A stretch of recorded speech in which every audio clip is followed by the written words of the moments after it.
गासैनोबो गोजोन हामलायनाय बावहरग्रोनाय थाबाय।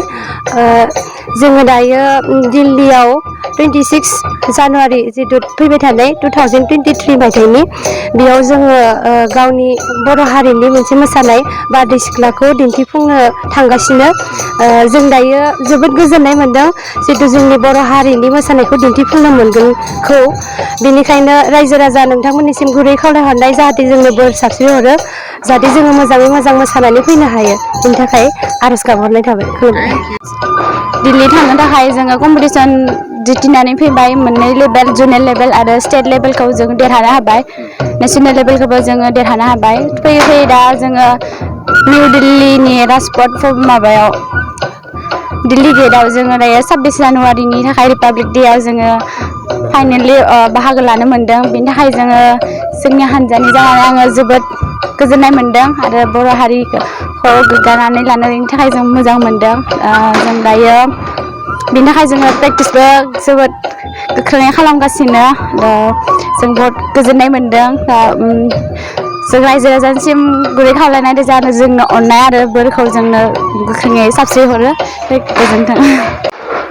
जोंनि भेरगाव जिल्ला दुलाराय बर' हारिमु आफादनि जानानै आं दिनै बिथां अनजय बर'नि सेरजा कालचारेल ससाइटिनि दा बिथांमोननिसिम आं जोबोद माने साबायखर बावनो सानदों। जिहेथु जोंनि बर'नि देंखोमु दामनानै बा मोसानानै जोंनि बे हालामनिफ्रायनो जा अनजय कसारि बिथाङा माने दाखालि बावैसो गुवाहाटीयावबो जालांबाय, बेनिफ्राय नेसनेल बे दिल्लीयावबो माने ग्रेन्ड फाइनेलि बियो जानो थांबाय। बेयावबो सेलेक्टेड जानाय हिसाबै दिनै गाबोन बिथांमोना जिहेथु दिल्लीसिम थांनो थाखाय गारि गाखोगोन, बेनि थाखाय दिनै आरो बेयाव माने प्रेक्टिस जादों। अलरेडि आं दिनै बे प्रेक्टिसखौबो एसे नायनाय जादों हारिमु आफादनि जानानै। दा बेहाय मोसाहैनायाव जाने मोजांखौ एकदम जाखाथारगोनखौ आं मिजिं थिनानै जोंनि जिल्ला हारिमु आफादनि जानानै नेहाथारि जानानै माने गोसो गोरबोनिफ्राय जोबोद गाहाम हामलायनायखौ आङो बिथांनिसिम साबायखर बावनाय थाबाय। जाहाथे मोजाङै सहैनो हाथों आरो प्रग्रामफोराबो मोजाङैनो जाफुंनानै फैथों। जिहेथु गोदो जों लेखाफोरावसो मोनदोंमोन, बै समाव कामिनी कुमार नार्जारिया बै समाव रिपाब्लिक डेनि जिथु प्रग्राम बेयाव खालामनायखौ जोङो लेखाफोराव मोनदोंमोन। आरोनो बेनि गेजेराव बै समाव आरो रुपनाथ ब्रह्ममोननि दैदेननाय समाव दिनै फैयै जोंनि भेरगाव जिल्लानि सिङाव थानाय बा उदालगुरि जिल्लानि सिङाव थानाय बे खैराबारि हालामनिफ्राय सेरजा कालचारेल ससाइटि अनजय बर'नि ग्रुप बिथांनि नाजानायाव जोंनि बर'नि मोसानाय दिन्थिफुंनाय बे हाबाफारिखौ बेयाव जायगा मोननायनि थाखाय जोंनि हारिमु आफाद जानानै गोसो गोरबोनिफ्राय जोङो जोबोद साबायखर बावनाय थाबाय। गोजोन्थों। 2023 मायथाइनि इंराजि गोदान बोसोरनि लोगोसेनो फैबाय थानाय मागो दमासिनि आंनिख्रुइ देरसिन बिथांमोननो आं खैराबारि दख'रा बर' फरायसा आफादनि जानानै गिबियावनो खुलुमनो बावहरबाय आरो लोगोसेनो आंनि उन्दैनो आंनि अननाय आरो सिबिनायखौ जासिग्रोनाय थाबाय।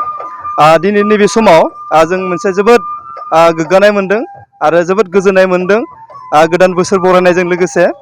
बेनो जाहैबाय जोंनि खैराबारि हालामनिनो सेरजा हारिमु आफाद। बे सेरजा हारिमु आफादनिफ्राय फैबाय थानाय 2023 मायथाइनि जि रिपाब्लिक डे दिल्लीयाव जानो गोनां, बेयाव सेलेक्ट जादों सा 10 मोसागिरिमोना। बेखौ लानानै जों दिनै जोबोद गोजोननाय मोनदों। लोगोसेनो आं बे समाव मोनसे फोरमायनो सानदों। जोंनि खैराबारि जि सेरजा हारिमु आफाद बेखौ दैदेननाय बिथां अनजय कसारि, बिथांनि दैदेननायावनो दिनै बे सेलेक्सन जानाय हाबाफारियाव सेलेक्सन जाबोनो हादों। लोगोसेनो जोंनि दा नैबे समाव भेरगाव डिस्ट्रिक्ट हारिमु आफादनिबो गाहाय नेहाथारि दङ।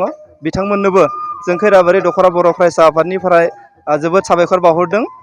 मानोना दिनै जोंनि ओनसोलाव बेबायदि जोबोद गोग्गानाय मोनसे हाबाफारियाव मोसाहैनो हानायखौ जों खैराबारि दख'रा बर' फरायसा आफादनि जानानै बिथांमोनखौ बरायदों।